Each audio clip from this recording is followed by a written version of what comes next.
හොඳයි දරුවනි. අපි අද සාකච්ඡා කරන්න බලාපොරොත්තු වෙනවා මූල්‍ය ප්‍රකාශන පිළිල කිරීමේදී සිදු කළ යුතු තවත් වැදගත් ගැලපුම් කිහිපයක් පිළිබඳව. එයින් ප්‍රධාන වශයෙන් අපි ගන්නවා සේවක අර්ථසාධක අරමුදල් ගැලපීම හා සේවක භාරකාර අරමුදල් ගැලපීම. අපි කෙටියෙන් කියනවා EPF හා ETF ගැලපීම කියලා. අපි මුලින්ම බලමු ඒකෙන් සේවක අර්ථසාධක අරමුදල් ගැලපීම. සේවක අර්ථසාධක අරමුදලක් කියන්නේ මොකක්ද? තමයි ව්‍යාපාරයක ආයතනයක සේවය කරන සේවකයින් කිසියම් දවසක විශ්‍රාම ගැනීමක් කළ යුතුයි. ශ්‍රී ලංකාව තුළ නම් විශ්‍රාම ගැනීමේ වයස් සීමාව පෞද්ගලිකංශයේ ඇතැම් ව්‍යාපාරවල අවුරුදු 55යි, රාජ්‍යාංශයේ ව්‍යාපාරවල රජයේ ආයතනවල අවුරුදු 60යි, පසුගිය වසරේ අයවැය ලේඛනය මගින් එය අවුරුදු 65 දක්වා දීර්ඝ කළා. විදේශ රටවලත් අවුරුදු 65, 67, 70 ආදී කාල සීමාව දක්වා විශ්‍රාම ගැනීමේ වයස් සීමාව තිබෙනවා. කොහොම නමුත් සේවකයෙක් ආයතනයෙන් විශ්‍රාම ගියාම ඒ සේවකයාට ඔහුගේ අනාගත අභිවෘද්ධිය ගැන ප්‍රශ්නයක් තියෙනවා. ඒ අනාගතයේ සේවකයා විශ්‍රාම ගියයින් පස්සේ සේවකයා ජීවත් වෙන්නේ කොහොමද? එක පැත්තකින් ඔහුට දැන් රැකියාවක් කිරීමට තරම් කායික ශක්තියක් නැහැ. ඒ වගේම ඔහුට දැන් කිසියම් ආදායමක් නිතිපතා ලැබුණු ආදායමක් දැන් අහිමි වී යාමක් සිදු වෙනවා. මෙතෙන්දී සේවකයෙක් විශ්‍රාම ගත්තාම සේවකයාගේ අනාගත අභිවෘද්ධිය වෙනුවෙන් ගෙවීමක් ආයතන කළ යුතුයි. මේ සඳහා ශ්‍රී ලංකාව තුළ අනුගමනය කරන ප්‍රධාන විකල්ප ක්‍රම දෙකක් තිබෙනවා. එකක් තමයි විශ්‍රාම වැටුප් ක්‍රමය, අනික සේවක අර්ථසාධක අරමුදල් ක්‍රමය. විශ්‍රාම වැටුප් ලබන්නේ රාජ්‍ය සේවකින්, රජයේ හා පළාත් පාලන ආයතන සේවකින් තමයි විශ්‍රාම වැටුපට උරුමකම් කියන්නේ. ඊට අමතරව ශ්‍රී ලංකා මහා බැංකු සේවකයන් උරුමකම් ලබනවා. දැන් විශ්‍රාම වැටුපකදී වෙන්නේ සේවකයා විශ්‍රාම ගියයින් පස්සේ ඔහුගේ මරණය සිදු වන දින දක්වාම ආයතනය ගෙවීමක් සිදු කරනවා. ඔහුගේ වැටුපට 75ක් 80ක් 85ක් 90ක් වගේ ප්‍රමාණයක් ඔහුට විශ්‍රාම වැටුප් වශයෙන් මාසිකව ලැබෙනවා. ඒක ඔහුගේ මරණයෙන් පසුවත් ඔහුගේ භාර්යාවට ඒ වගේම අවුරුදු 18 අඩු අමුදරුවන්ට ලැබෙනවා. දැන් මෙතනදී පෞද්ගලිකංශයේ සේවකයන් සඳහා පවතින්නේ සේවක අර්ථසාධක අරමුදල් ක්‍රමය.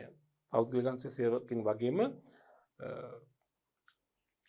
රජයේ සංස්ථා සේවකයන්, මණ්ඩල සේවකයන් සඳහා බලපාන්නේ සේවක අර්ථසාධක අරමුදල් ක්‍රමය. මේ ක්‍රමයේදී වෙන්නේ මේක 1958 අංක 15 දරන පනත මගින් තමයි මේක ස්ථාපිත කළේ. මෙතනදී වෙන්නේ මෙන්න මේ වගේ දෙයක්. සේවකයා ආයතනයට බැඳුණු දවසේ ඉඳන්ම සේවකයා වෙනුවෙන් අර්ථසාධක අරමුදලක් ඇති කරලා තිබෙනවා. මේ අර්ථසාධක අරමුදලට දායක වෙනවා, සම්බන්ධ වෙනවා ආයතනය, ඒ වගේම සේවකයා, ඒ වගේම රජයේ වෙනුවෙන් කම්කරු දෙපාර්තමේන්තුවේ මූලිකත්වයෙන් ශ්‍රී ලංකා මහා බැංකුව. අර්ථසාධක අරමුදල් ගිණුම තියෙන ශ්‍රී ලංකා මහා බැංකුවේ. ඒ අධීක්ෂණය කරන්නේ කම්කරු දෙපාර්තමේන්තුව. මේ අර්ථසාධක අරමුදලට දායක මුදල් ගෙවන්නට ඕනේ. දායක ගෙවීම සේවකයා වගේම සේවා යෝජකයා හෙවත් සේවකයා විසින් කළ යුතුයි. සේවකයා තමන්ගේ වැටුපෙන් කොටසක් සේවක අර්ථසාධක අරමුදලට දායක වශයෙන් ගෙවන්නට ඕනි. සේවා යෝජකයා නැත්නම් ව්‍යාපාරයේ නැත්නම් සේවකයා කියන අයත් අර්ථසාධක අරමුදල සඳහා සේවකයා වෙනුවෙන් දායක මුදලක් ගෙවන්නට ඕනි. අර්ථසාධක අරමුදල් පනත අනුව නම් දායක අනුපාතය අවමය සේවකයා තමාගේ වැටුපෙන් 8ක ප්‍රමාණයකුත්, සේවා යෝජකයා තමාගේ වැටුපෙන් සේවකයාට ගෙවන වැටුපෙන් 12ක ප්‍රමාණයකුත් අර්ථසාධක අරමුදල් ගෙවීම කරන්නට ඕනේ. අවමය තමයි 8යි 12යි. සේවකයා තමාගේ වැටුපෙන් 8ක් දායක කරන අතර සේවකයා වෙනුවෙන් ආයතනය නැත්නම් සේවා යෝජකයා 12ක් ගෙවන්නට ඕනේ. ඒ අවමය. නමුත් අද හුඟක් ව්‍යාපාරවලට ව්‍යාපාරවල මේ විදිහට ක්‍රියාත්මක වෙනවා. සේවකයා 10ක් හා සේවා යෝජකයා 15ක් වශයෙන්. කියන්නේ සේවකයා තමාගේ වැටුපෙන් 10ක ප්‍රමාණයකුත්, සේවා යෝජකයා 15%කුත් වශයෙන් අර්ථසාධක අරමුදලට දායක මුදල් බැර කරනවා. උතර මෙතින්දී දැන් 8.12 ක්‍රියාත්මක වන ව්‍යාපාරයක නම් සේවකයා වෙනුවෙන් මාසිකව ඒ කියන්නේ 8.12 එකතු කරන 20ක්නේ. තමාගේ දල වැටුප වගේ 20ක ප්‍රමාණයක් මාස 7 එකතු වෙනවා. අර්ථසාධක අරමුදල තුල. කවදාද දවසක සේවකයා විශ්‍රාම යනකොට ඒ අර්ථසාධක අරමුදලට බැර වෙලා තියෙන සම්පූර්ණ මුදලයි ඊට අමතරව මහා බැංකුවක් මේකට පොලියකුත් එකතු කරනවා. මොකද මේ අර්ථසාධක අරමුදල් ගිණීමේ ශේෂය රජය එක එක තැන්වල ආයෝජනය කරනවා. ආයෝජන කළ ප්‍රතිලාභ ලබනවා. ඒකෙන් කොටසක් සේවකයටත් ලැබෙනවා. පොලිය වශයෙන් එකතු වෙන මුදල. එතකොට අර්ථසාධක අරමුදල් ගිණීමේ බැර වෙලා තියෙන සම්පූර්ණ හිමිකම සම්පූර්ණ ශේෂය සේවකයාට ප්‍රදානය කරනවා. ඉන් එහාට මාසිකව ගෙවීමක් නැහැ. එකවර සම්පූර්ණ මුදල ගෙවනවා. તો සේවකයා දැනගන්න ඕනේ ඒක තමන්ගේ අනාගත ජීවනෝපාය කරගෙන යාමට නිසියාකාරව කළමනාකරණය කරගන්න. ඒතර ඔය විදිහට තමයි සේවක අර්ථසාධක අරමුදල් ක්‍රමය ක්‍රියාත්මක වෙන්නේ. අර්ථසාධක අරමුදල් ක්‍රියාත්මක වෙන්නේ රජයේ සේවකින් නොවන අයට සහ පෞද්ගලික අංශයේ සියලුම සේවකයින්ට අර්ථසාධක අරමුදල තමයි හිමිකම් කියන්නේ විශ්‍රාම ගත්තයින් පස්සේ ලැබෙන ප්‍රතිලාභය වශයෙන්. උතර මෙතනදී අපේ උසස් පෙළ විෂය නිර්දේශය තුළ තිබෙන්නේ කේවල ස්වාමි ව්‍යාපාර, හවුල් ව්‍යාපාර, සීමිත සමාගම්නේ ඔක්කොම පෞද්ගලික අංශයේ ව්‍යාපාරයි. අපිට අදාළ වෙන්නේ සේවක අර්ථසාධක අරමුදල් ගිණුම් තැබීම. සේවක අර්ථසාධක අරමුදල් ක්‍රමය. මේ අර්ථසාධක අරමුදල සම්බන්ධව මේක ප්‍රායෝගිකව ක්‍රියාත්මක වෙන්නේ මෙන්න මේ ආකාරයට. මහා බැංකුවේ තමයි අර්ථසාධක අරමුදල් ගිණුම තිබෙන්නේ. අර්ථ සේවකයා වෙනුවෙන් පවත්වා ගන්නා ගිණුම තියෙන්නේ මහා බැංකුවේ. මම කම්කර දෙපාර්තමේන්තුව තමයි අධීක්ෂණය කරන්නේ. සේවකයන් නිසි පරිදි මේවා ගෙවනවද නැද්ද කියලා හොයලා බලන්නේ කම්කර දෙපාර්තමේන්තුව. ව්‍යාපාරයෙන් මෙහෙම දෙයක් කරන්න ඕනි. සේවකයාට වැටුප් ගෙවනකොට සේවකයා විසින් ගෙවිය යුතු දායකත්වය තියෙනවනේ. ඒක කපා ගන්න වැටුපෙන් අඩු කර ගන්න ඕනේ. අඩු කරගෙන සුද්ධ වැටුප තමයි යාට ගෙවන්න ඕනේ. දෙවනුව සේවකයාගෙන් අඩු කරගත්තු ප්‍රමාණයයි ආයතනය විසින් අර්ථසාධක අරමුදලට ගෙවිය යුතු දායකයයි සම්පූර්ණ මුදල එකවර මහා බැංකුවට මාස්පතා ආයතනය ගෙවීමක් කළ යුතු වෙනවා. පැහැදිලිනේ? සේවකයාගේ දායකත්වයේ වැටුපෙන් අඩු කර ගන්නවා. සේවකයාට ගෙවන තුරු සුද්ධ වැටුප. සුද්ධ වැටුප කියන්නේ දල වැටුපෙන් අඩු කිරීමෙන් අනතුරුව ලැබෙන වැටුප. දල වැටුප කියන්නේ මූලික වැටුපට දීමනා අතිකාල දීමනා ඇතුළු අනිකුත් දීමනා එකතු කරාම ලැබෙන මුළු වැටුප අපි කියනවා දල වැටුප කියලා. ප්‍රධාන වශයෙන්ම මූලික වැටුප සහ අතිකාල දීමනා වල එකතුව. මෙතනදී මේ දල වැටුපෙන් සේවකයාගේ දායක මුදල අඩු කරලා ඉතිරි ගාණ තමයි සේවකයාට මාසපතා මුදලින් ගෙවන්නේ. සුද්ධ වැටුප. අපි තුමු සේවකයෙක් වැටුප රුපියල් 10,000 නම් අර්ථසාධක අරමුදලට 10ක් කපා ගන්නවා නම් එහෙනම් සේවකයාට ගෙවන්නේ කීයද? 9,000යි. ඒ 9,000 තමයි සුද්ධ වැටුප. ඊළඟට ආයතනයත් සේවකයා වෙනුවෙන් ගෙවීමක් කරන්න ඕනේ. ඒ ආයතනයේ සේවකයා වෙනුවෙන් කරන ගෙවීම ආයතනයේ පැත්තෙන් වියදමක්. සේවක අර්ථසාධක අරමුදල් වියදම. EPF වියදම. එතන EPF කියන්නේ Employees Provident Fund කියන එක. EPF. එතකොට මෙතනදී ඒ EPF ආයතනයේ විසින් ගෙවන EPF ප්‍රමාණය නැත්නම් සේවක අර්ථසාධක අරමුදලට සේවකයා වෙනුවෙන් ආයතනයේ දරන ප්‍රමාණය ඒක ව්‍යාපාරයේ වියදමක්. ඒකත් අර පරිපාලන වියදමක් වශයෙන් ආදායම් ප්‍රකාශනට යා යුතුයි.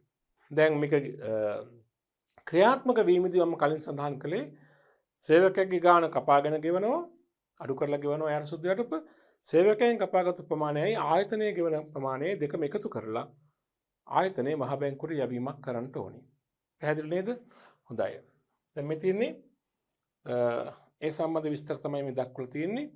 අර්ථසාධක අරමුදල් කිරීම ගැන, අර්ථසාධක අරමුදල ගැන, ඒ පනත ගැන දායක වෙන්න පුළුවන් කවුද කියන එක අනුපාතයෙන් දක්වලා තියෙනවා. හරි. අපි ඊළඟට බලමු සේවක අර්ථසාධක අරමුදල් ගනුදෙනු කොහොමද ව්‍යාපාරික පොත්වල ගිණුම් තැබීම කරන්නේ? දැන් ව්‍යාපාරික පොත්වල සේවක අර්ථසාධක අරමුදල් ගිණුම් තැබීම සඳහා එක තමයි වැටුප් හා වේතන ගිණුම. ඒ වගේම ඕන කරනවා සේවක අර්ථසාධක අරමුදල් වියදම් ගිණුමක්. ආයතනයේ වැටුප් වියදම වගේම තව වියදමක් තියෙනවානේ සේවක අර්ථසාධක අරමුදල් වියදම් කියලා. කෙටියෙන් අපිට දාන්න පුළුවන් CAA වියදම් ගිණුම. නැත්නම් EPF වියදම් ගිණුම කියලා. තව ඕන කරනවා ගෙවිය යුතු සේවක අර්ථසාධක අරමුදල් ගිණුම. ඒක తాවකාලිකව වගකීම් ගිණුමක්. සේවක අර්ථසාධක අරමුදල් වගකීම වාර්තා කරන ගිණුමක් වෙනවා ගෙවිය යුතු CAA ගිණුම. නැත්නම් ගෙවිය යුතු සේවක අර්ථසාධක අරමුදල් ගිණුම. නැත්නම් ගෙවිය යුතු EPF ගිණුම. දැන් ළමයි මතක තියාගන්න ඕනේ මම කලින් සඳහන් කළ පරිදි සේවකයාට වැටුප් ගෙවීම කරනකොට වැටුප් ගෙවන්නේ දල වැටුපද? නැහැ. දල වැටුපෙන් අඩු කිරීම කරලා ඉතිරි ගාණ තමයි ගෙවන්නේ. දැන් සේවකයාට ගෙවන වැටුප මුදල් ගිණුම බැර වැටුප් හා වේතන ගිණුම හර නැත්නම් වැටුප් ගිණුම හර. එතින්දි වැටුප් ගිණුමට හර වෙලා තියෙන්නේ ආයතනයේ නියම වැටුප නෙවෙයි සුද්ධ වැටුප. මුදලින් ගෙවූ සුද්ධ වැටුපනේ. දැන් රුපියල් ලක්ෂ නම් සේවකයාගේ වැටුප අපි 10000ක් අඩු කරන් තිබෙනවා නම් EPF සඳහා දැන් අපි සේවකයාට ගෙවලා තියෙන 90000යි. 90000 තමයි මුදල් පොත බැර වෙලා නැත්නම් මුදල් ගිණුම බැර වෙලා වැටුප් ගිණුම හර වෙලා තිබෙන්නේ. ඒ වගේම මම කිව්වා සේවකයා වෙනුවෙන් ආයතනයේ ගෙවන අර්ථසාධක අරමුදලත් වියදමක්සේ සලකන්නට ඕනේ. ඒ වගේම මේ සේවකයන් අඩු කරගත්ත ගාණයි ආයතනයේ වියදම දෙකම එකවර මහා බැංකුවට යැවීමක් කරන්න ඕනේ. හරි. ඒ අනුව EPF ගනුදෙනු සම්බන්ධව ගිණුම් තැබීමෙන් මෙහෙමයි සිදු වෙන්නේ. සේවකයාගේ වැටුපෙන් අඩු කරගත්ත ප්‍රමාණය. දැන් වැටුප් ගිණුමට හර වෙලා තියෙන සුද්ධ වැටුපනේ. බලන සුද්ධ වැටුප එනකොට මේ වන විට සේවකයාගේ වැටුපෙන් කොයි ප්‍රමාණයක් අඩු කරගෙන තිබෙනවද? ඒ අඩු කරගත්ත ප්‍රමාණය මෙන්න මෙහෙම ගලප ගන්න ඕනේ. වැටුප් හා වේතන ගිණුම හර. ඇයි වැටුප් හා වේතන ගිණුම හර කරන්නේ? ඒක දැන් වැටුප් ගිණුමට හර වෙලා තියෙන්නේ සුද්ධ ගාණය නම් වැටුප් ගිණුමෙන් දල වැටුප එන්නොට. හැම වෙලාවෙම වැටුප් ගිණුමෙන් අපි ආදායම් ප්‍රකාශනට මාරු කරන්නේ දල වැටුප. ඒතර මේ වන විට තියෙන සුද්ධ වැටුප. ඒ නිසා දල වැටුප ලබා ගැනීමට නම් අඩු කරගත්තු ගාන නැවත එකතු කරන්න ඕනේ. ඒ නිසා තමයි වැටුප් හා වේතන ගිණුම හර කරන්නේ. අනිත් පැත්ත අපිට ඒක වගකීමක්. ඒක අපි ගෙවන්න ඕනේ. ඒක මහා බැංකුවට යවන්න ඕනේ. සේවක අර්ථසාධක අරමුදල් ගිණුමට යවන්නට ඕනේ. ගෙවිය යුතු සේවක අර්ථසාධක අරමුදල් ගිණුම බැර කරනවා.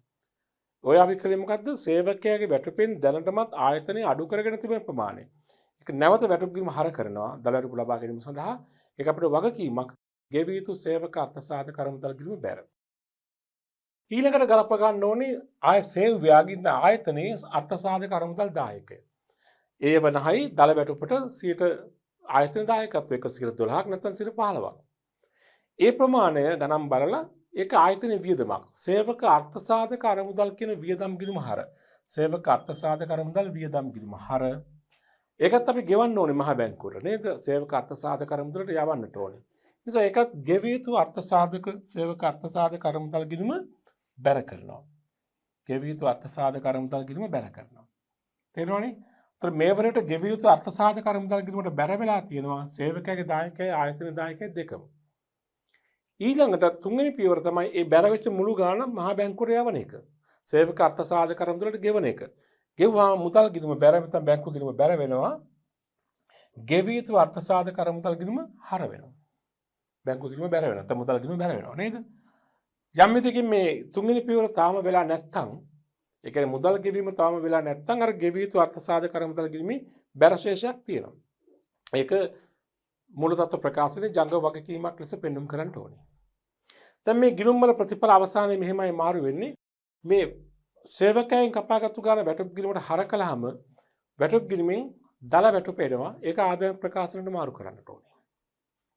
උතර අර්ථසාධක අරමුදල් වියදම් ගිණුම තුලින් පෙන්වුම් කරන ආයතනයේ වියදම ඒකත් ආදායම් ප්‍රකාශනයට මාරු කරන්න ඕනේ. ගෙවිය යුතු අර්ථසාධක අරමුදල් ගිණුමේ බැරශේෂයේ මුළුමනින්ම ගෙවලා ඉවර නම් ඒ ගිණුමේ ශේෂයක් නැහැ. නමුත් මුදලින් ගෙවීම සිදු වෙලා නැත්නම් මේ වන විට ගෙවිය යුතු අර්ථසාධක අරමුදල් ගිණුමේ ශේෂය ජංගම වගකීමක් ලෙස මුළු තත්ත්ව ප්‍රකාශනයේ පෙන්වුම් කරන්න ඕනේ. මම පුංචි සරල උදාහරණයක් මුලින්ම පෙන්වුම් කරලා ඉන්නවා නිදසුණක් මේ බලන්න.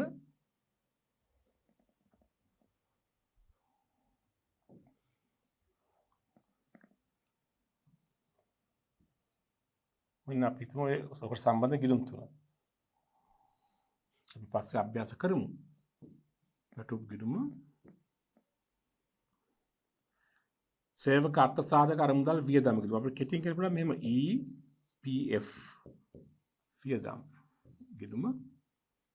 අනිත් ගිණුම තමයි ගෙවිය යුතු සේවක අර්ථසාධක අරමුදල් ගිණුම. ගෙවිය යුතු EPF ගිණුම. මේක වියදම් ගිණුමක්, මේකත් වියදම් ගිණුමක්, මේක වගකීම් ගිණුමක්.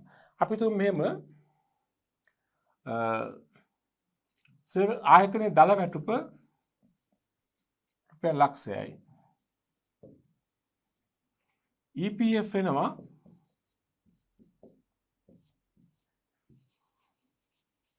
සේවක දායකත්වයේ 10%යි. සේව්‍ය නැත්නම් සේවා යෝජකයාගේ දායකත්වය 15%යි. හරි. සේවකයන්ට වැටුප් ගෙවා ඇත්තේ ඔහුගේ දායකත්වය අඩු කරගෙන. ඒතර සේවක දායකත්වය 10%නේ. ඒතර දල වැටුප 10 ලක්ෂ නම් 10%ක් අඩු කරගත්තාම EPF 10% අඩු කරාම සේවකයාට මුදලින් ගෙවන්නේ කීයද? 90%නේ. මේ මුදලින් ගෙව වැටුපක් කියන මොකද්ද? සුද්ධ වැටුප. මේ තමයි සුද්ධ වැටුපනේ. හරි. මුදලින් ගෙව වැටුප 90%යි සුද්ධ වැටුප 90% මුදල් ගිණුම බැලලා වැටුප් ගිණුම දැන්ටමත් හර වෙලා තියෙනවා. මුදල් ගිණුම බැලලා වැටුප් ගිණුම දැන්ටමත් හර. එහෙම නැත්නම් මේක ශේෂය කියලාවත් කමක් නැහැ. දැන් තමයි අපි සේවකයන් අපාගත් EPF ප්‍රමාණය ආයතනයේ EPF වියදමයි ගලප ගන්න ඕනේ. සේවකයාට 90000ක් ගෙවලා තියෙන ඔහුගේ දායකත්වය අඩු කරලානේ. ඔහුගේ දායකත්වය 10000යි. 90000ට 10ක් 10000යි. ඒ 10000 මෙහෙමයි වාර්තා කරන්න. දැන් ගැලපීම කරන්න මේ විදිහට ගැලපීම කරන්න ඕනේ. ඒ අඩු කරගත්ත ප්‍රමාණය 10000 නැවත වැටුප් ගිණුම හර කරන්න ඕනේ. ඒතර තමයි ආයතන දල වැටුප් ගිණුමෙන් එන්නේ. මේක අපි ගෙවන්න ඕනේ අර්ථ සාධක කරමුදල. ඒ තමයි ගෙවිය යුතු EPF කියලා ගිණුමකට බැර වෙනවා. ගෙවිය යුතු EPF ගිණුම බැර කරනවා 10000 වැටුප් කියලා. ඔන්න සේවකයන් කපාගත්තු වැටුපෙන් සේවකයන් වැටුපෙන් අඩු කරගත් ප්‍රමාණය ගැලපීම කළා. වැටුප් ගිණුම හර ගෙවිය යුතු EPF ගිණුම බැර. ආයතන දායකත්වය 15%නේ. ඒතර ලක්ෂයට 15%ක් කියන්නේ කීයක්ද? ආයතනයේ සේවකයන් වැටුප් ලක්ෂයක් ගෙවුවට තව 15%ක් EPF ගෙවන්න ඕනේ. ඒ කියන්නේ 15000ක්. ආයතනයේ සේවකයන් වැටුප් ගෙවන ලක්ෂයක් තව 15000ක් EPF ගෙවන්න ඕනේ. ඒකත් ආයතනයේ වියදමක්.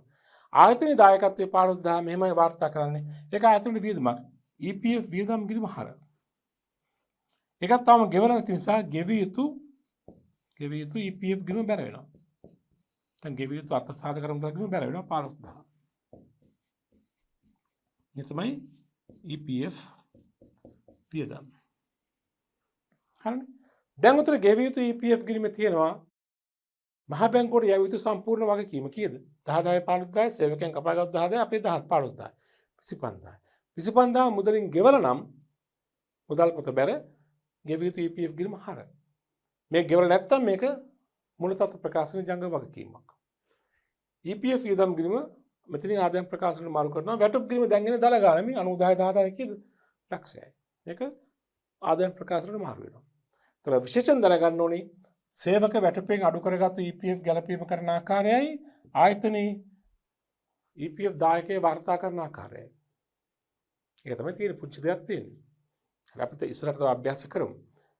පැහැදිලිද? ඔන්න සේවක අර්ථ සාධක මුදල් ගැලපීම සිදු කරන ආකාරය. ඊළඟේම මෙහා සම්බන්ධ තව ගැලපීමක් ඊළඟට අපි කතා කරනවා.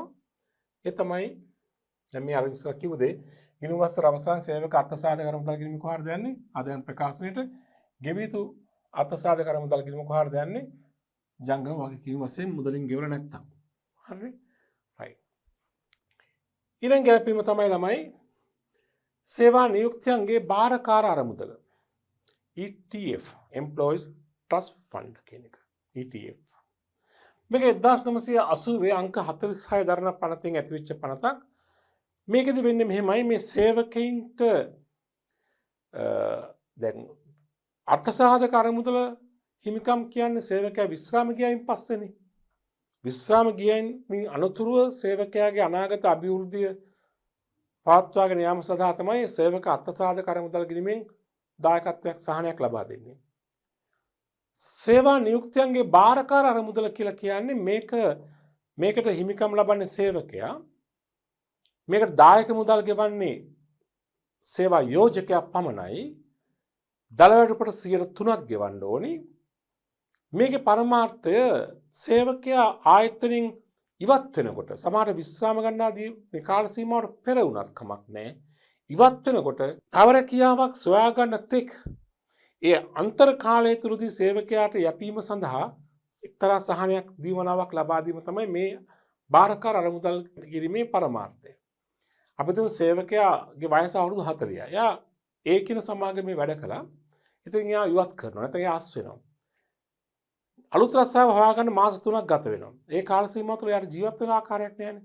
නමුත් එයාට පුළුවන් මේ සේවා නියුක්තියන්ගේ බාරකාර අරමුදල් ගිණීමේ තියෙන ශේෂය ඒ කාලෙදි ලබාගෙන එයාට ජීවත් වීම සඳහා යොදා ගන්න පුළුවන්.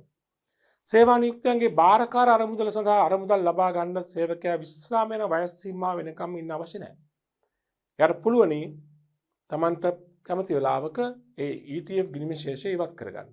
මුදලින් ලබා ගන්න. හුඟක් වෙලාවට අර අන්තර් සේවකකින් ඉවත් කරලා අලුත් රස්සාවක් හොයාගන්නත් ඒකේ අන්තර් කාල සීමාව තුළ තමයි ඒක ප්‍රයෝජන ගන්න වඩාත් සුදුසු. මේකෙදී මතක තියාගන්න මේ සේවා නියුක්තියන්ගේ බාරකාර අරමුදලට ආයතන පමණයි ව්‍යාපාර පමණයි සේවා යෝජකයින් පමණයි දායක මුදල් ගෙවන්නේ දායක අනුපාතයේ 3%. දලවලට 3%. ඒක ආයතනයේ වියදමක්. ඒක කෙලින්ම ව්‍යාපාරයේ වැටුප් වියදම EPF වියදම වගේම තව වියදමක්. සේවක බාරකාර අරමුදල් වියදම ETF වියදම් කියලා අපි කියනවා. පැහැදිලිනේ? හොඳයි. දැන් මෙතනදී මේ සඳහා ගිණුම් තැබීම කරන්න මෙන්න මෙහෙමයි. ආයතනය විසින් ගෙවිය යුතු දායකත්වය ඒක ව්‍යාපාරයේ වියදමක්නේ. සේවා නියුක්තියන්ගේ බාරකාර අරමුදල් වියදම් ගිණුම හර නැත්නම් කෙටියෙන් කිව්වොත් ETF වියදම් ගිණුම හර ගෙවිය යුතු ETF ගිණුම බැර. නැත්නම් ගෙවිය යුතු සේවා නියුක්තියන්ගේ බාරකාර අරමුදල් ගිණුම බැර. කෙටියෙන් කිව්වොත් ගෙවිය යුතු ETF ගිණුම බැර. ඊළඟට මේ සඳහා අවසානයේ මුදල් ගෙවීම කළාම ඒ වගකීම පියවුවාම මුදල් ගිණුම බැර ගෙවිය යුතු සේවක බාරකාර අරමුදල් ගිණුම හර නැත්නම් ගෙවිය යුතු ETF ගිණුම හර වෙනවා. අවසානයේදී ETF වියදම් ගිණුම අවුරුදු අවසානයේ ආදායම් ප්‍රකාශනයට එහෙම නැත්නම් ලාභාලාභ ගිණුමට මාරු කරනවා. ගෙවිය යුතු ETF ගිණුම ශේෂයක් තිබුණොත් මුදලින් ගෙවන්න නැති ප්‍රමාණය ඒක ජංගම වගකීමක් වශයෙන් පෙන්වුම් කරන්න ඕනේ. හරි නේද? ඒක සරලයි. ගිණුම් දෙකයි සම්බන්ධ වෙන්නේ. එතකොට ETF වියදම් ගිණුමයි ගෙවිය යුතු ETF ගිණුමයි. පැහැදිලිනේ? අතන ගිණුම් තුනක් වෙනවනේ. වැටුප් ගිණුමයි EPF වියදම් ගිණුමයි ගෙවිය යුතු EPF ගිණුමයි. නේද? මෙතන ගිණුම් දෙකයි ETF වියදම් ගිණුමයි ගෙවිය යුතු ETF ගිණුමයි. හරි. අපි දැන් එහෙනම් අභ්‍යාස කිහිපයක් කරමු. බලන්න අභ්‍යාස අංක 50. හොඳට බලන්න මම ගණන කියවන්නම්. ගැමුණු නිෂ්පාදන ආයතනයේ සියලුම සේවකයන් සේවක අර්ථසාධක අරමුදල කියන සේවක අර්ථසාධක අරමුදල සහ සේවක බාරකාර අරමුදල යටතේ ලියාපදිංචි කර ඇත. 2020 මාර්තු 31 දිනෙන් අවසන් වසර සඳහා ආයතනය විසින් තම සේවකයන් රුපියල් 10,80,000ක් වැටුපක් ගෙවලා තියෙනවා. මේ මුදලින් ගෙව වැටුප. උතර මුදලින් ගෙවලා තියෙන මොන වැටුපද? සුද්ධ වැටුප නේද? වෙනත් කිසිදු ගෙවීමක් 2020 මාර්තු 31 දක්වා ගෙවා නොමැත.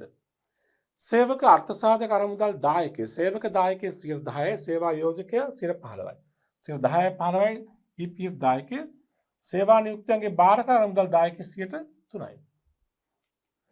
අහනවා ඉහත ගැළපීම වාර්තා කිරීම සඳහා අදාළ ලෙජර් ගිණුම් පිළිවෙල කර මූල්‍ය ප්‍රකාශවල උද්ෘතයන් පෙන්වන්න. දැන් ගැළපීම් දෙකම තියෙනවා. EPF උත් තියෙනවා, ETF උත් තියෙනවා නේද?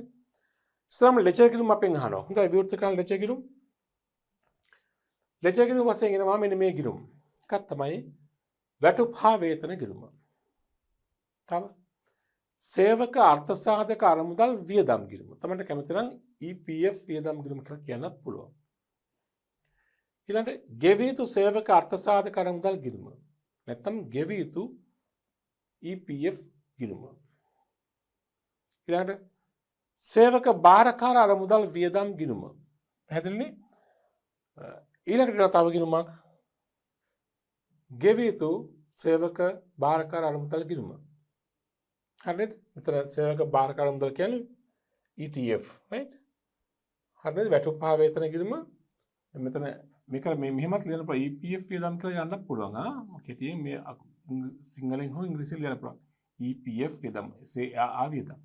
මෙතන ගෙවිය යුතු CA ගෙවිය යුතු EPF කියලා කියන්න පුළුවන්. මෙතන CA වියදම් ETF වියදම් කියලා කියන්නත් පුළුවන්. ඒ වගේම ගෙවිය යුතු CA කියන එක ගෙවිය යුතු ETF ගිණුම කියලා කියන්නත් පුළුවන්. හරි නේද? පහසුවට කැමති එකක් යොදා ගන්න. දැන් ඉස්සෙල්ලාම බලන්න මේ ගිණුම් වල දැනට පවතින ශේෂයන් දාගන්න. සේවකීන්ට සුද්ධ වැටුප ගෙවලා තියෙන මුදලින් 10,80,000ක්. ඒ පමණක් නිවැරදිව ගලපා ඇත. අනික කිසිම දෙයක් ගලපලා නැහැ කියලා කියන්නේ. හරි මුදලින් ගෙවූ සුද්ධ වැටුප තමයි වැටුප් හා වේතන කිරීම හර වෙලා තියෙන මුදල් කියලා ලියන්නේ. එහෙම නැත්නම් ශේෂ කියලා ලියන්න කමක් නැහැ. දසලක්ෂ 80000යි. මුදල් එහෙම නැත්නම් ශේෂය. එතකොට දැන් බලමු සේවකයාගේ දායකත්වය කොච්චරද 10%ක්. ඒක අඩු කරන් ගෙවලා තියෙනවා. ඒතර මේ තියෙන 10%ක් අඩු කරලා තමයි ගෙවන්නේ. මේ ගෙවලා තියෙන 100 කීයද නේද? 90. දල වැටුපෙන් 10%ක් අඩු කරලා ගෙවලා තියෙන්නේ.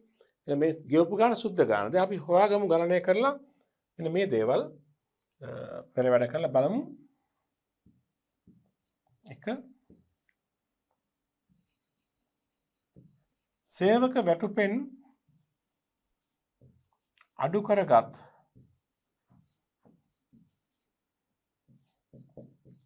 EPF දායකය හොයාගන්න ඕනේ. දැන් උතට අපි 1,08,000ක් ගෙවලා තියෙනවනේ. සමහර 10,80,000ක් ගෙවලා තියෙනවනේ. දැන් දලවැටුප 100 නම් EPF කපා ගන්නවා 100ට කීයක්ද 10ක්. ඒ කියන්නේ 10ක් අඩු කරගත්තාම සේවකයට ගෙවලා තියෙන ගාණ කීයද නම් 90. මේ තමයි සුද්ධ වැටුපනේ. හරිද? right. එතකොට දලවැටුපෙන් EPF අඩු කරන් ගෙවන සුද්ධ ගාණනේ 10,80,000 කියන්නේ ගෙවපු ගාණ හේවත් 90. නම් EPF දායකයෙ 10යි.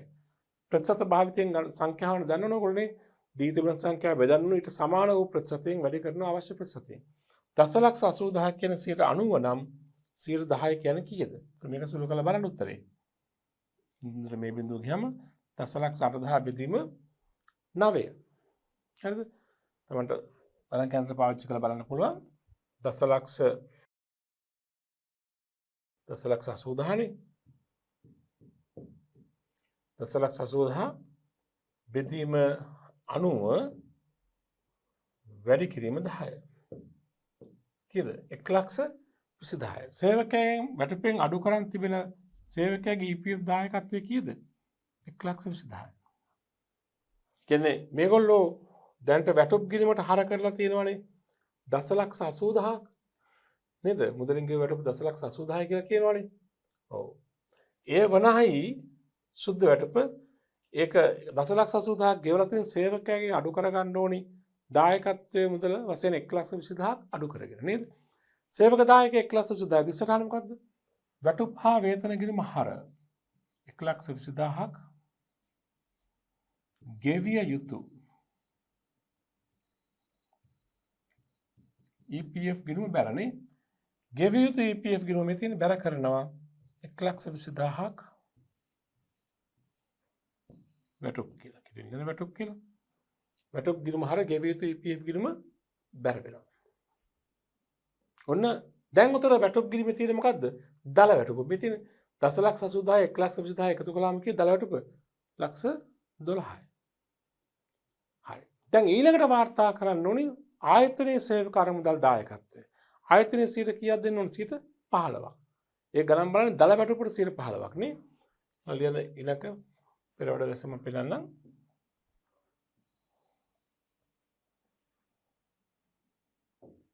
ප්‍රශ්න 2 ව්‍යාපාරයේ EPF දායකත්වය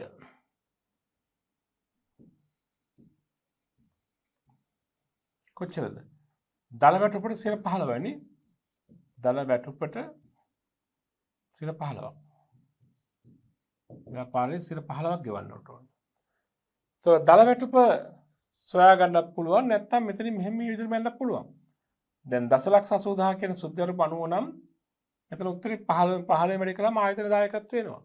එහෙම නැත්නම් දල වැටුප 12,00,000යි ඒකට 15ක්. කොහොම ගත්තත් හරි. ඒතර දල වැටුප තියෙනවා 10,80,000 ධන 1,20,000 අර අඩු කරගත්ත ගාන 1,20,000 එකතු කළාම දල වැටුප ඇවිත් තියෙනවා කීයක්ද? රුපියල් 12,00,000ක්. නිසා EPF දායකත්වය මේ 12,00,000ට 15ක්. 12 ලක්ෂයට 15ක් කියන්නේ 1,80,000යි. හරි. මම මුලින්ම දල වැටුප ගණනය කළා. දල වැටුපාවේ 10,80,000 ශුද්ධ ගාන 1,20,000යි කපාගත ගාන දෙකම එකතු කළාම 12 ලක්ෂයට 15ක් 1,80,000යි. හෝ මෙහෙමත් ගන්න පුළුවන්. මෙතන තව පියවරක් අඩු වෙන පුළුවන් මේ විදිහට. හෝ ඒ ගාන මෙහෙමත් ගණනය කරන්න පුළුවන්. තමයි පහසු විදිහට ගණනය කරන්න. හෝ අපි ළඟ තියෙනවානේ 10,80,000ක් ශුද්ධ ගාන. මේක තමයි 90. නම් 15 කියන්නේ කීයද? 10,80,000 90න් බෙදලා 15 වැඩි කරන්න ඒ උත්තරෙත් එන්නේ බලන්න සුළු කළාම උත්තරේ 1,80,000ම තමයි. 10,80,000 90න් බෙදලා 15 වැඩි කරන්න උත්තරේ 1,80,000ම තමයි. එක්ක දල වැටුපෙන් 15ක් නැත්නම් සුද්ධ වැටුපෙන් 90න් 15ක්. ඔය ක්‍රම දෙකෙන් ඕන ක්‍රමයකට යන්න උත්තරේ එනවා. කොහොමද ආයතනයේ දායකත්වය 1,80,000යි. ආයතනයේ දායකත්වය කොහොමද වාර්තා කරන්නේ? ඒක ආයතනයේ වියදමක් සේවක අර්ථසාධක අරමුදල් ගිණුම හර 1,80,000ක් ගෙවිය යුතු EPF ගිණුම බැර ගෙවිය යුතු EPF කියලා ගෙවිය යුතු EPF ගිණුම බැර වෙනවා 1,80,000ක් ගෙවිය යුතු EPF ගිණුම බැර කරන්න 1,80,000 EPF වියදම් කියලා. ඔන්න අපි EPF ගැලපීම කළා. ආයතනයක වැටුපෙන් කපාගත්ත ගාන ගෙව්වා. ආයතන දායකත්වයේ වාර්තා කළා. තාම මේක මුදලින් ගෙවලා කියලා නැහැ නේ. මොකද කීමක් වශයෙන් තියෙනවා. ඊට අමතරව තව 3ක් ගලප ගන්න ඕනේ දල වැටුපට මොකද්ද? ETF නේද? ඒක බලමු කීයද කියලා.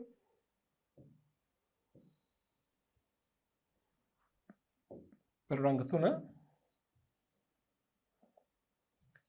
ගෙවිය යුතු ETF දායකය කොච්චරද? දල වැටුපට 3ක් නේ.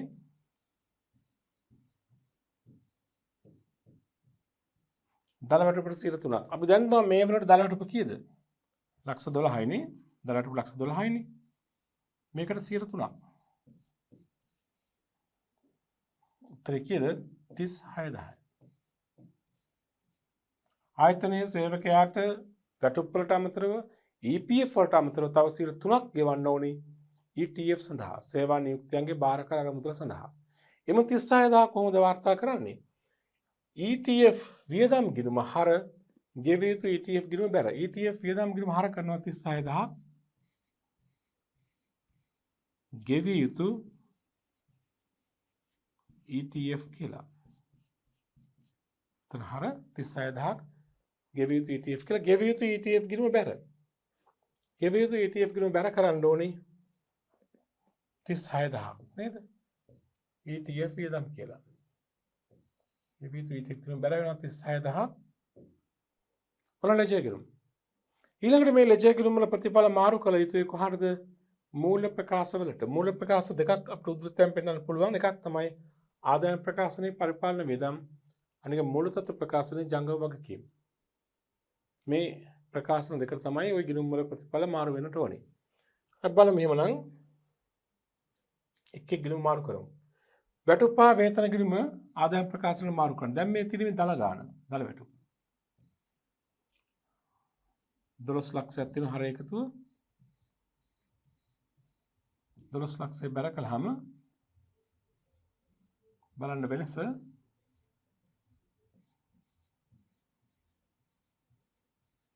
ඊළඟ ආදායම් ප්‍රකාශනය කියලා මෙතන පෙර වෙන ආදායම් ප්‍රකාශනය කියලා ආදායම් ප්‍රකාශනය හර කියන්නේ පරිපාලන වියදම් වල දාගන්න 12 ලක්ෂයක් වැටුප් හා වේතන කියලා.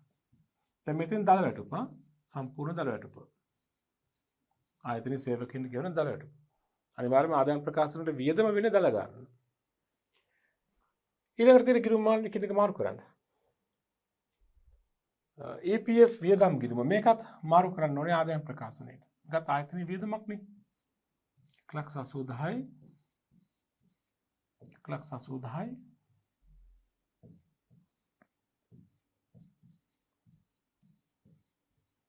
දින ආදායම් ප්‍රකාශනය කියලා බැර වෙනවා. ආදායම් ප්‍රකාශනය හර කරන්න පරිපාලන වියදමක් ලෙස EPF වියදම් කියලා. නැත්නම් සේවක අර්ථසාධක අරමුදල් වියදම්. 1,80,000.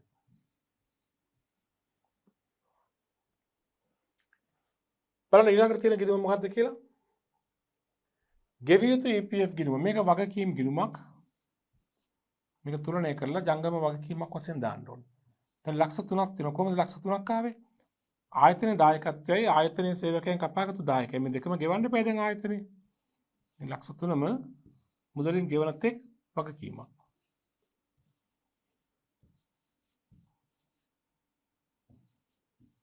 මුදලින් ගෙවනත් එක් මේක වගකීමක් නේද?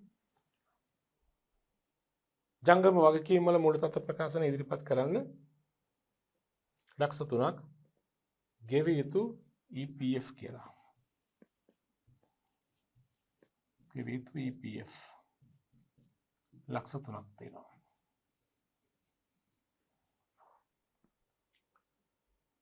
ඊළඟ ගිණුම බලන්න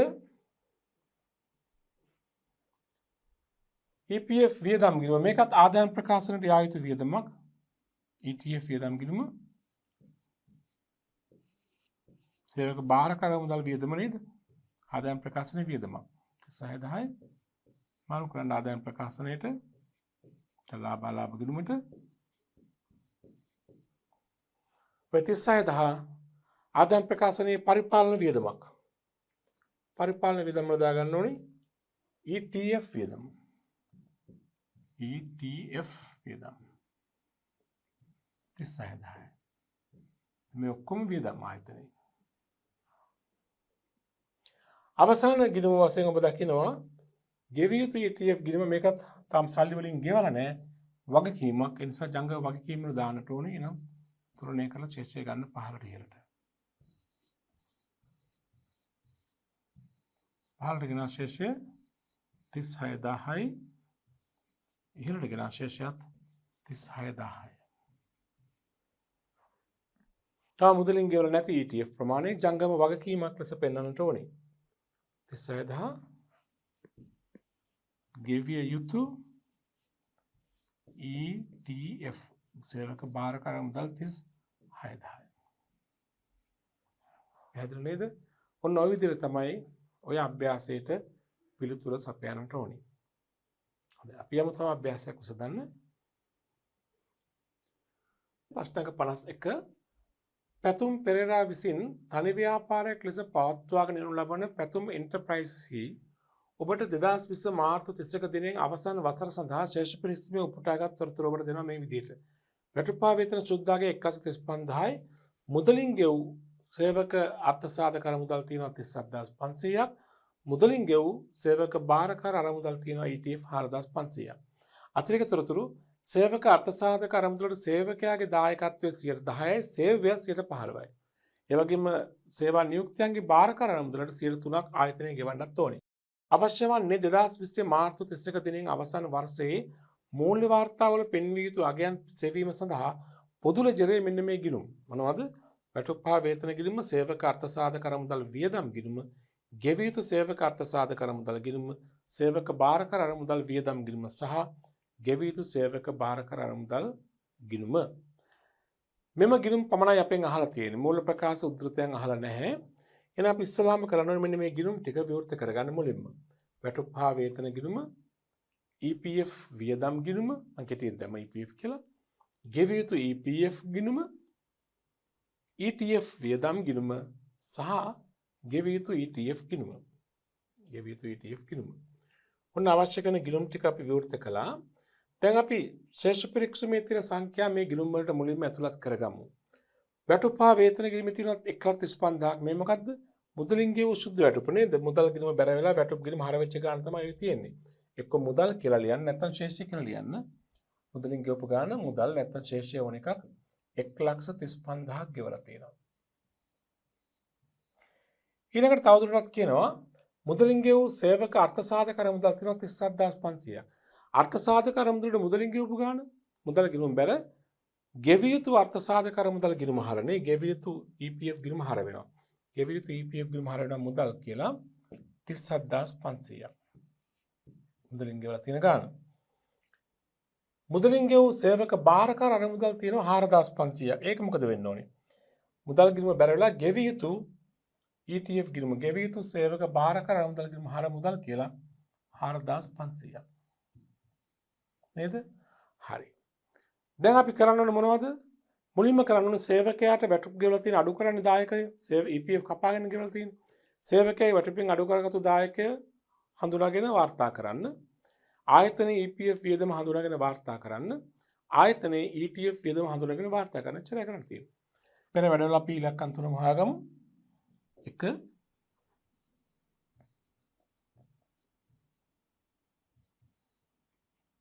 සේවක වැටුපෙන් අඩු කරගත් EPF දායකය කොච්චරද? දැන් සේවකයාට වැටුප් ගෙවලා තියෙන 1,35,000ක්. 1,35,000ක් ගෙවලා තියෙන්නේ 10%ක් අඩු කරලා. මේක සමානයි 90 නම් 10 කියන්නේ කීයද? 1,35,000 බෙදීම 90 වැඩි කිරීම 10. එතකොට අපිට පුළුවන් ගණක යන්ත්‍රික ආධාරයෙන් බලන්න ඉලක්කම් කොහොමද කියලා. 1,35,000 බෙදීම 90 වැඩි කිරීම 10. ඉලක්කම් කීයක් වෙනවද? 15,000. සේවකයාගේ වැටුපෙන් අඩු කරගෙන දැන්ට සේවකයාට වැටුප් ගෙවලා තියෙන 15,000ක් අඩු කරා. මේ තමයි සේවක දායකත්වයේ සේවක වැටුපෙන් අඩු කරගත්තු ප්‍රමාණය. ඊළඟට සේව්‍ය දායකත්වය සේව්‍ය දායකත්වය කීයද? ආයතන දායකත්වය වෙන්න ඕනි. එතන අපි මේක කරන EPF වියදමනේ ආයතන වියදම. ඒක වගේම මෙහෙමයි 1,35,000 සුද්ධ ගානනේ. සුද්ධයට 1,35,000 මේක බෙදීම 90 වැඩි කිරීම 15. නේද? ලේසියෙන්ම ගන්න පුළුවන් නේද? එතකොට අපි හෙව්වොත් එimhe කොහොමද ඒක එන්නේ? 1,35,000 බෙදීම 90 නම් වැඩි කිරීම 15. ආයතනයේ දායකත්වය 22,500යි. අපි ඉස්සරහ EPF එක වාර්තා කරලා ඉමුකෝ. එතකොට 15,000යි සේවකයාගේ වැටුපෙන් කපාගත්තු ගාන කොහොමද වාර්තා කරන්නේ? වැටුප් හා වේතන කිරීම හර 15,000ක් කොහරද බැර වෙන්නේ? ගෙවිය යුතු EPF කිරීම බැර. ගෙවිය යුතු EPF කිරීම බැර වෙනවා වැටුප් කියලා 15,000. හරි නේද? ඊළඟට ආයතනයේ දායකත්වය අපි හොයාගත්තා කීයද ආවේ? ආයතනයේ දායකත්වය 22,500යි. කොහොමද වාර්තා කරන්න කියන්නේ? EPF වියදම් ගිණුම හර ගෙවිය යුතු EPF ගිණුම බැර. EPF වියදම් ගිණුම හර කරනවා 22,500ක් ගෙවිය යුතු EPF කියලා. ගෙවිය යුතු EPF ගිණුම බැර කරනවා 22,500ක් EPF වියදම් කියලා නේද?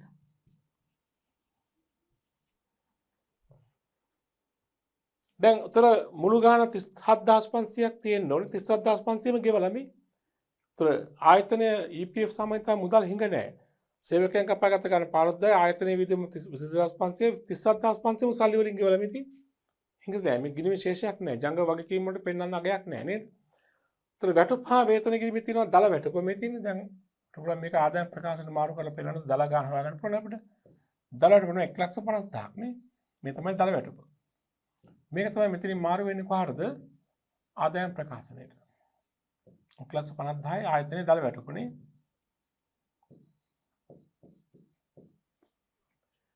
EPF වියදම් ගිණුමත් ආදායම් ප්‍රකාශනයට යා යුතුයි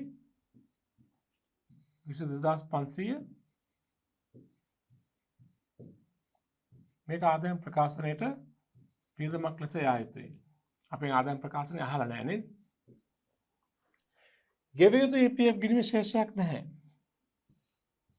ඒක සම්පූර්ණ ගාන මුදලින් ගෙවලා නේ 37,500 මුදලින් ගෙවලා. ශේෂයක් නැහැ. ශේෂයක් තිබ්බනම් ජංගම වගකීම්. ඔන්න අපි EPF ගැලපීම කළා. ඊට පස්සේ ගලපුවා ETF. ETF ප්‍රමාණය කොච්චරද වෙන්න ඕනේ? දල වැටුපට 3%. පිළිම පෙරවැඩ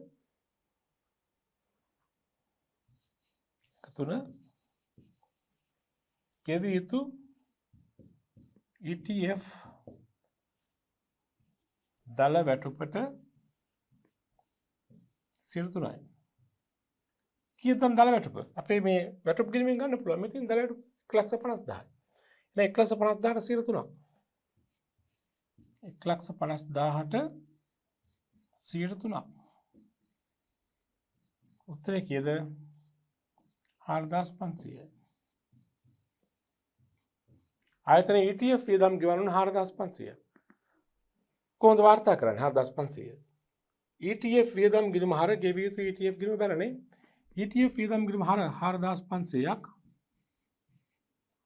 ගෙවිය යුතු ETF කියලා.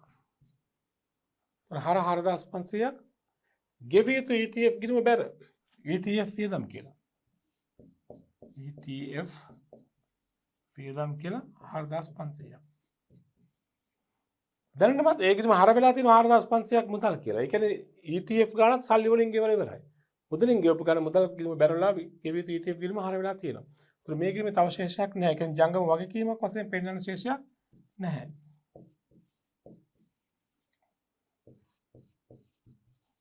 හරිනේ? ජංගම වගකීමක් වශයෙන් පෙන්වන ශේෂයක් නැහැ. ඒ වගේම ETF වියදම් ගිණුම ආදායම් ප්‍රකාශනට මාරු කරන්න. මේක ඉතින් ආදායම් ප්‍රකාශනට යා යුතුයි.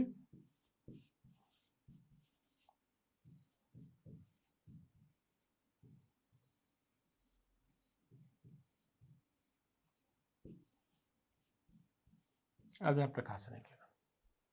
ඔය ලැජ්ජා ගිණුම් පහ තමයි අපෙන් අහලා තිබුණේ ඔය අභ්‍යාසයට. පැහැදිලි නේද? අපි ඊළඟ අභ්‍යාසයට යමු. මෙතෙන්දී අපි හඳුනා ගන්නවා තව ගැළපීමක්. ඒ තමයි එකතු කළ අගය මත බදු ගැළපීම, VAT ගැළපීම. ඇත්තටම අපි මේ ගැළපීම ගැන සිද්ධාන්තමය කරුණු අපි මීට කලින් පාඩම් වලදී කතා කළා. විශේෂයෙන් මූලික සටහන් පොත් අධ්‍යයනයේදී අපි VAT සම්බන්ධ කරුණු අධ්‍යයනය කළා. ගැලුම් ජර්නලය, විකුණුම් ජර්නලය හදනකොට VAT තීරු ගැළපීම කළානේ. දැන් මූල ප්‍රකාශන පිළිවෙල කරනකොට තවදුරටත් ඒක හඳුනා ගන්න මේ උත්සාහ කරන්නේ. ඔබ දන්නවා භාණ්ඩ විකුණුම් කරනකොට ඒ වගේම භාණ්ඩ මිලදී ගන්නා විට එකතු කළාගේ මත බදු ගැලපිලා තියෙන පුළුවන්. VAT සඳහා ලියාපදිංචි සමාගම් අනිවාර්යයෙන්ම මේ එකතු කළාගේ මත බද්ද ගලප ගන්න ඕනේ. ඉතින් කෙටියෙන් කිව්වොත් විකුණුම් වෙනුවෙන් ගනුදෙනු කරුවන්ගෙන් අය කරගන්නා එකතු කළාගේ මත බද්ද VAT එක අනිවාර්යයෙන්ම ව්‍යාපාරයේ රජයට ගෙවන්නට ඕනේ. ඒක ව්‍යාපාරයේ වගකීමක්. රජයට ගනුදෙනු කරුවගේ අය කරගත් ප්‍රමාණය ව්‍යාපාරයට ආදායමක්සේ හඳුනා ගන්න බෑ. ඒක රජයට ගෙවන්න ඕනේ. ඒ වගේම ව්‍යාපාරයේ භාණ්ඩ මිලදී ගැනීමේදී දැනටමත් ගැනුම් සඳහා VAT ගෙවීමක් කරලා තිබෙනවා නම් ඒ VAT එක ඒ ගෙවූ බද්ද අර ව්‍යාපාරයේ රජයට ගෙවිය යුතු බද්දෙන් අඩු කරගන්න පුළුවන්. ඒ කියන්නේ ගැනුම් සහ විකුණුම් මත හරවා යවුම් මත ඒ තිබෙන VAT ප්‍රමාණය ඒ ආකාරයට ගලප ගන්න ඕනේ. විකුණුම් කරුවන්ගෙන අය කරන බද්ද රජයට ගෙවිය යුතුයි. සැපයුම් කරුවන් සඳහා ගෙවා ඇති බද්ද නැවත අය කරගන්න පුළුවන්. මේ ගැළපීම කරන්න අපි VAT පාලන ගිණුමක් හදනවා. නැත්නම් VAT ගිණුමක් හදනවා. VAT ගිණුමෙන් තමයි ගැළපීම කරන්නේ. VAT ගිණුමේ අවසාන ශේෂය මූලතත්ත්ව ප්‍රකාශනයේ බැර ශේෂයක් આવොත් ජංගම වගකීමක් වශයෙන්ද හර ශේෂයක් આવොත් ජංගම වත්කමක් ලෙසද පෙන්වුම් කළ යුතුයි. නේද? ඉතින් VAT ගනුදෙනු වලදී තව කාරණයක් ඔබ දැනගන්නට ඕන දෙයක් තියෙනවා. ඒ මොකද්ද? VAT වටිනාකම හැදෙන්නේ කොහොමද? VAT රහිත මිල ධන VAT සමානයි VAT සහිත මිල නේද? පිට කලින් කතා කරලා තියෙනවා. හැම වෙලාවෙම VAT රහිත මිල 100යි. VAT රහිත මිලනේ VAT එක අපි ගලපගන්නේ. ඒ VAT අනුපාතය කාලෙන් කාලට වෙනස් වෙන්න පුළුවන්. VAT අනුපාතය අපි 315ක් නම් එහෙනම් VAT සහිත මිලියන 115යි. VAT අනුපාතය 8 වෙන්න පුළුවන්, 15 වෙන්න පුළුවන්, කාලෙන් කාලට එක වෙනස් වෙන්න පුළුවන්. අපිට අභ්‍යාසවල VAT අනුපාතය දෙන්නට ඕනේ. ඒතර කොහොම නමුත් කිසියම් අවස්ථාවක යම් ගනුදෙනුවක VAT එක ඇතුළත් වෙලා තිබෙනවා නම් ඒ නිසියාකාරව වාර්තා කරලා නැත්නම් මූල්‍ය ප්‍රකාශන හදනකොට ඒ ගැළපීමක් වශයෙන් සැලකිලිට ගත යුතුයි. දැන් මේ තියෙන්නේ වැට් සඳහා ඒ ගැලපීම කළ යුතු ආකාරය ගැන සටහන් තියෙන්නේ. වැට් පාලන කිරීමක් කරහා තමයි ගැලපීම කරන්නේ. විකුණුම් මත එකතු කරගත්ත වැට් එක වැට් විකුණුම් ගනුදෙනුකරුගෙන් අපි වැට් අය කරලා නම් ඒක මුදල් ගිණුම හර ණයට විකුණන ණයගත පාලන කිරීම හර ඒක වැට් පාලන කිරීම බැර වෙන්නට ඕනේ. ඒක අපේ ආදායමක් නෙමෙයි. නමුත් වැරදීමකින් දැනටමත් ඒ විකුණුම් ගිණුමට බැර වෙලා නැත්තම් ඒ කියන්නේ සම්පූර්ණ මුදලම වැට් එකත් එක්ක විකුණුම මුළු වටිනාකමම මුදල් හෝ ණයගත පාලන කිරීම හර කළා විකුණුම් ගිණුම බැර වෙලා නම් විකුණුම් ගිණුමට බැර වෙච්ච වැට් එක අපි ගලප ගන්න ඕනේ. ඉවත් කරන්න ඕනේ. විකුණුම් ගිණුම හර වැට් පාලන කිරීම බැර. තේරෙනවනේ? වැට් එක වැට් ගනුදෙනුව සිදුවන අවස්ථාවේදීම වාර්තා කරන වැට් එක විකුණුම් සඳහා වැට් එක මුදල් හෝ ණයගත පාලන කිරීම හර කළා වැට් පාලන කිරීම බැර වෙන්න ඕනේ. නමුත් මේ වන විට සම්පූර්ණ වටිනාකම වැට් එකත් සහිත මිලම විකුණුම් ගිණුමට බැර වෙලා නම් එහි අඩංගු වැට් ප්‍රමාණය විකුණුම් ගිණුම හර කරලා වැට් පාලන කිරීම බැර. ඊළඟට ගැනුම් සඳහා ගැනුම් මත ගෙවූ වැට් ගනුදෙනුව සිදුවන අවස්ථාවේදීම ගැනුම් මත ගෙවූ වැට් කලපගන්නේ වැට් එක අපි වැට් පාලන කිරීම හර වෙන්න ඕනි. මුදල් හෝ ණය පාලන කිරීම බැර. මුදලට ගැනුම් නම් මුදල් ගිණුම බැර. ණයට ගැනුම් නම් ණය පාලන කිරීම බැර. නමුත් වැට් එකත් එක්ක ගෙවූ සම්පූර්ණ ගණන ගැනුම් ගිණුමට හර කරලා නම් ගැනුම් ගිණුමට වැට් එකත් එක්කම හර කරලා නම් ගැනුම් තුල අඩංගු වැට් එක ගැනුම් ගිණුමෙන් ඉවත් කරලා වැට් පාලන කිරීමට දාන්නට ඕනේ. ගැනුම් ගිණුම බැර වැට් පාලන කිරීම හර. ආයතනයේ දැනටමත් වැට් සඳහා මුදලින් ගෙවීමක් කර තිබෙන වැට් පාලන කිරීමට රජයට වැට් එක දැනටමත් ගෙවලා නම් කොටසක් ගෙවන ප්‍රමාණය මුදල් ගිණුම බැර වැට් පාලන කිරීම හර. තොර වැට් පාලන කිරීමේ අවසාන ශේෂය තමයි බැර ශේෂයක් නම් ජංගම වගකීමක් හර ශේෂයක් නම් ජංගම වත්කමක්සේ පෙන්වන්නට ඕනේ. පැහැදිලිනේ? හොඳයි. අපි මේ නැවත මතක් කර ගැනීමක් කරන්න. මොකද මේ ගැළපීලා අපි මීට පෙර අවස්ථා කිහිපයකදීම කතා කරන නිසා. කැලුම්ගේ ව්‍යාපාරයේ 2020 මාර්තු 31 දිනට පිළියෙල කළ ශේෂ පිරික්සීමෙන් උපුටාගත් තොරතුරු විකුණුම් 6,90,000ක් තියෙනවා. ගැනුම් 4,60,000ක් තියෙනවා. ගෙව් වැට් 18,000ක් තියෙනවා. අවුරුද්ද මුල වැට් ගිරීමේ ශේෂය 4,000ක් බැලක් තියෙනවා. අතිරේක තොරතුරු සියලුම ගැනුම් හා විකුණුම් 15%ක වැට් ඇතුළත් වෙයි. මේ ගැනුම් සහ විකුණුම් තුන වැට් ඇතුළත්. ඒ කියන්නේ වැට් ගලපලා නැහැ. ව්‍යාපාරයේ වැට් සඳහා ලියාපදිංචි සමාගමක් නම් අනිවාර්යයෙන් වැට් ගලපීම කරන්නට ඕනේ. අවශ්‍ය වන්නේ වැට් පාලන ගිණුමයි මූල්‍ය ප්‍රකාශවල උද්ෘතයන් පෙන්වීම කරන්න. හරි. අපි හදමු. විවෘත කරන මුලින්ම වැට් පාලන ගිණුමක්. හරි. ඊට පස්සේ මූල්‍ය ප්‍රකාශවල උද්ෘතයන් වශයෙන් පෙන්වන්න. මෙතන ගැනුම් විකුණුම් තියෙන නිසා ආදායම් ප්‍රකාශන එනවා.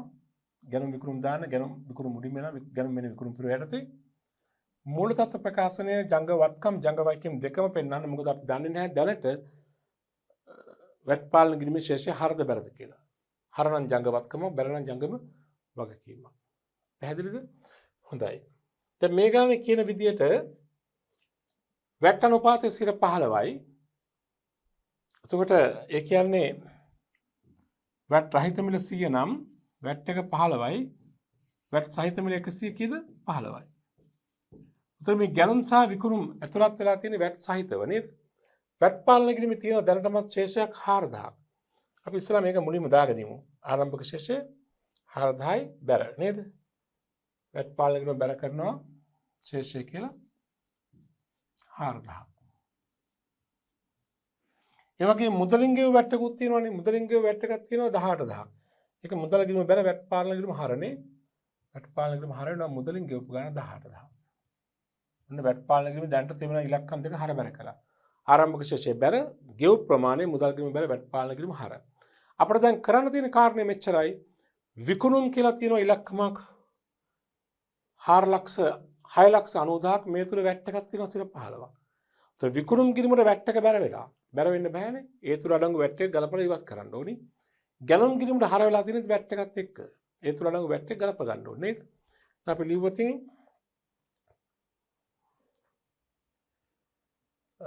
පෙර වැඩ එක විකුණුම් ගිණුමට බැර වී ඇති වැට්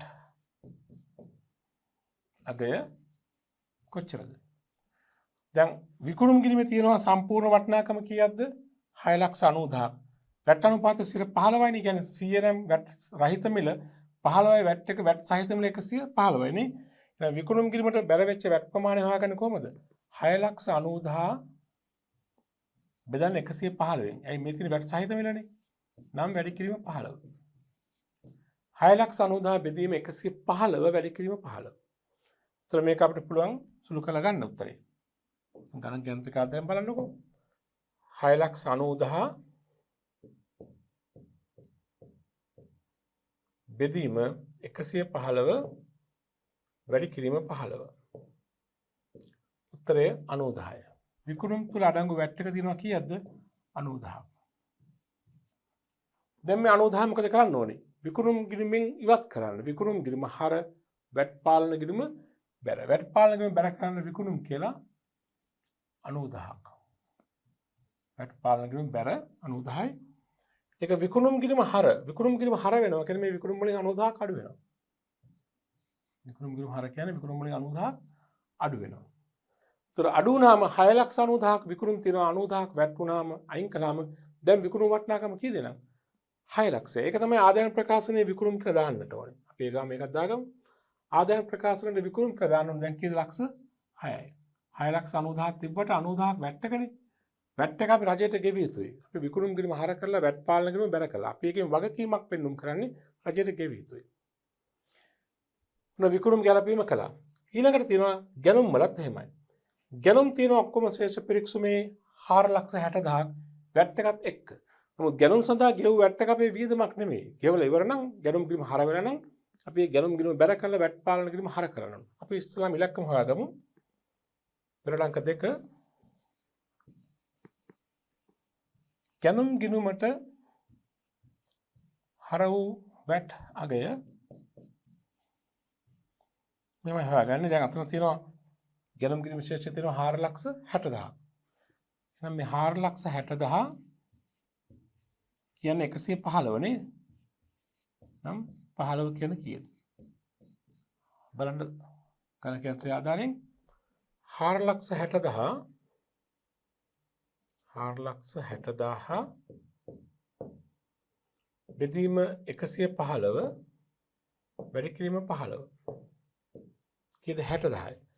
එහෙනම් ගැනුම් ගිණුමට හර වෙලා තියෙන වැට් ප්‍රමාණය කීයද? 60,000යි. දෙසටහන මොකද්ද? ගැනුම් ගිණුම බැර වැට් පාලන ගිණුම හර. වැට් පාලන ගිණුම හර කරනවා 60,000ක් ගැනුම් කියලා.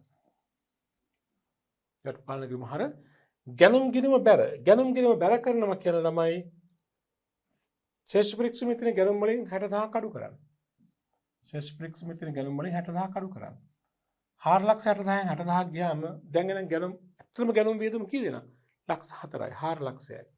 ඒක තමයි අපි ආදායම් ප්‍රකාශනයේ ගැනුම් වශයෙන් දාන්නට ඕනේ. ආදායම් ප්‍රකාශනයේ විකුණුම් පෙරහැරට ගැනුම් කියන තැන දාගන්න ලක්ෂ 4යි. අපිට සම්පූර්ණ ආදායම් ප්‍රකාශනය ඉල්ලලා නැහැ. උද්දෘතයක් නහලා තියෙන්නේ. ඒතර ආදායම් ප්‍රකාශනයට යා යුතු ගැනුම් වියදම ලක්ෂ 4යි. 4,60,000 තිබුණාට ශේෂ පරිශ්‍රමේ මේ වැට් එකත් එක්කනේ. වැට් එක අපි අයින් කරලා වැට් පාලන කිරීමට දැම්මා. දැන් අපේ ශේෂ පරිශ්‍රමේ තව මොනවද තියෙන තොරතුරු? විකුණුම් ගැලපීම කළා, ගැනුම් ගැලපීම කළා, ගෙව් වැට් එක වැට් ගිණුමට හර කළා, වැට් ගිණුමේ ආරම්භක ශේෂය බැර කළා. දැන් වැට් පාලන කිරීමට යා යුතු සංඛ්‍යාව ඔච්චරයි. දැන් මේ වැට් පාලන කිරීම තුලණය කරලා ගන්න. අවසාන ශේෂය බලන්න මොනවද කොහොමද තියෙන්නේ කියලා. බැර පැත්තේද වැඩි. බැර පැත්තේ 94,000ක්. කේපීතු ගාන වැඩි නේද? අපි 94,000 හර පැත්තට දාගමු. බලන්න වෙනස කීයද කියලා 0.0.0යි 8 6 14 එකක් ඉතුරුයි 2යි 8 1 9 16 10යි නේද? වැට් පාලන කිරීමේ අවසාන බැර ශේෂයක් 16,000ක. මේකෙන් අදහස් කරන්නේ මොකද්ද? අපි තව දුරටත් රජයට ගෙවිය යුතුයි 16,000ක වැට් ප්‍රමාණයක් මේ වසර වෙනුවෙන්. ඒක අපිට ගෙවන මුදලින් ගෙවනත් එක් ජංගම වගකීමක්. මූලතත්ත්ව ප්‍රකාශනයේ ජංගම වගකීමක් ලෙස දාමු. ජංගම වක්කන්නේ ජංගම වගකීම දාමු. ගෙවිය යුතු වැට් 16,000යි. ඔන්න ඔය විදිහට තමයි ඔය ගැලපීම සම්පූර්ණ වෙන්නට ඕනේ. හොඳයි ළමයි අපි මෙම පරිච්ඡේදයෙන් 6 පරිච්ඡේදයෙන් අපි ගැලපුම් සටහන් සියල්ලම සාකච්ඡා කරලා අවසන් කළා. මේ වන විට මේ 6-4 කියන කොටස යටතේ පරිච්ඡේද 6ක් අපි කතා කළා. 6-3 යටතේ 6-4 කොටස වශයෙන් පරිච්ඡේදය වශයෙන් අපි ඊළඟ ඒකකයෙන් බලාපොරොත්තු වෙනවා. මෙතෙක් අපි අධ්‍යයනය කළ සියලුම ගැලපුම් සම්බන්ධ කරගෙන තව දුරටත් මූල ප්‍රකාශන කිහිපයක් සාධනාකාරය ඉගෙන ගන්න. ඊට පස්සේ අපි මේ පාඩම් මේකකින් පස්සේ තමයි ඊළඟ පාඩම් මේකකට යන්න සූදානම් වෙන්නේ.